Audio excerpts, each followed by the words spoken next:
Allahu Allahu Allahu Allah Allahu Allahu Allahu Allah. Assalamualaikum Ustaz. Nama saya Ihsan Ustaz. Di kajian bulan lalu kan duduk di antara dua sujud ada dua cara Ustaz. Iftiros sama yang tafaruk. Yang kedua belum dikasih tahu Ustaz caranya tafaruknya seperti apa. Baik. Duduk di antara dua sujud, saya mengatakan di pertemuan lalu, duduk dalam sholat itu ada dua jenis. Ya, duduk dalam sholat ada dua jenis. Satu disebut iftirash, kedua disebut tawarruk. Iftirash membentangkan bagian kaki kirinya untuk kemudian diduduki itu dan melipat bagian kanannya. Karena itu disebut iftirash, dari kata firash, sesuatu yang terbentang. Kasur disebut firash karena dibentangkan, kita tiduri itu. Duduk disebut iftirash karena kaki bagian kiri dibentangkan untuk kita duduki itu. Kemudian yang kanan dilipat. Contoh paling mudahnya, kita kemudian duduk seperti ini, kemudian yang kiri dibentangkan begini, kemudian duduki, yang kanan kemudian dilipat seperti ini. Jadi kalau kita menghadap ke sini, nah ini iftirash ya. Jadi seperti ini. Yang kirinya dilipat, kita duduki, yang kanannya ditekuk. Gini ya. Jelas ya? Kemudian yang kedua tawarruk, agak lebih santai. Ya, memasukkan kemudian bagian kirinya ke sela-sela betis bagian kanannya ke sini, kemudian duduk ke tempat alas lantainya di sini. Tawarruk, sehingga tawarruk terasa lebih santai. Ya, seperti ini.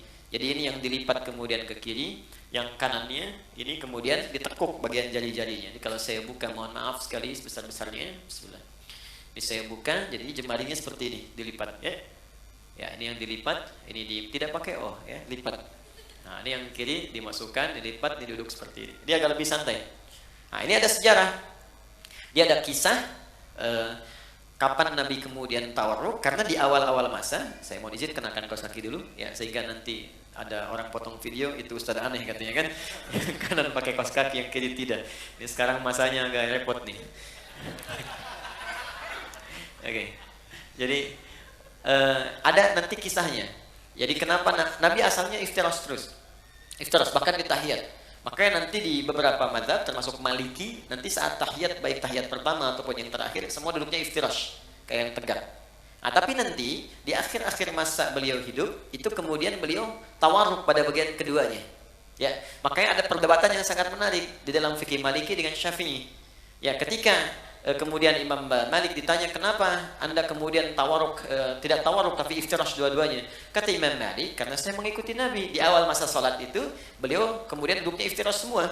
Nah, tawarruk itu ketika beliau sudah mulai lemah di akhir, makanya yang terakhir cenderung lebih santai, ya kan? Karena keadaannya sudah mulai agak lemah, maka di akhir cenderung santai karena tahiyat terakhir lebih lama daripada tahiyat yang pertama.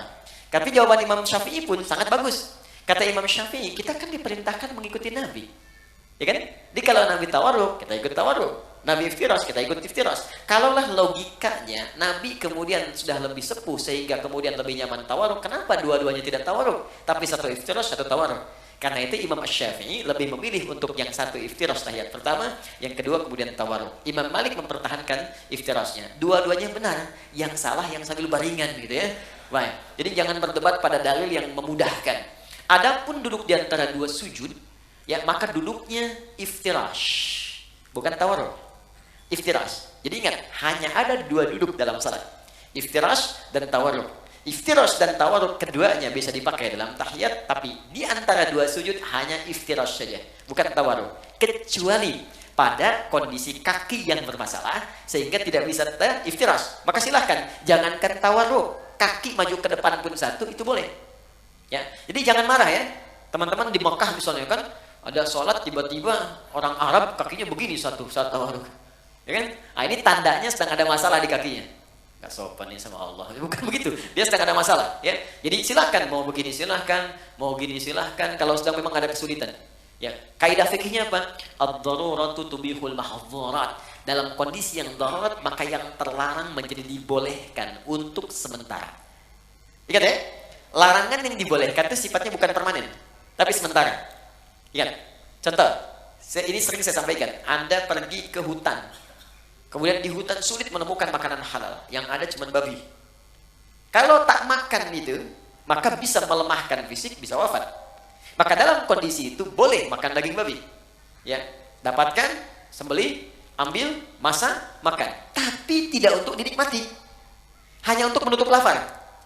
Enak juga ya? Tidak, ya. Jadi hilangkan lapar sambil mencari yang halal. Begitu yang halal ditemukan, maka ini haram kembali mutlak. Jelas ya?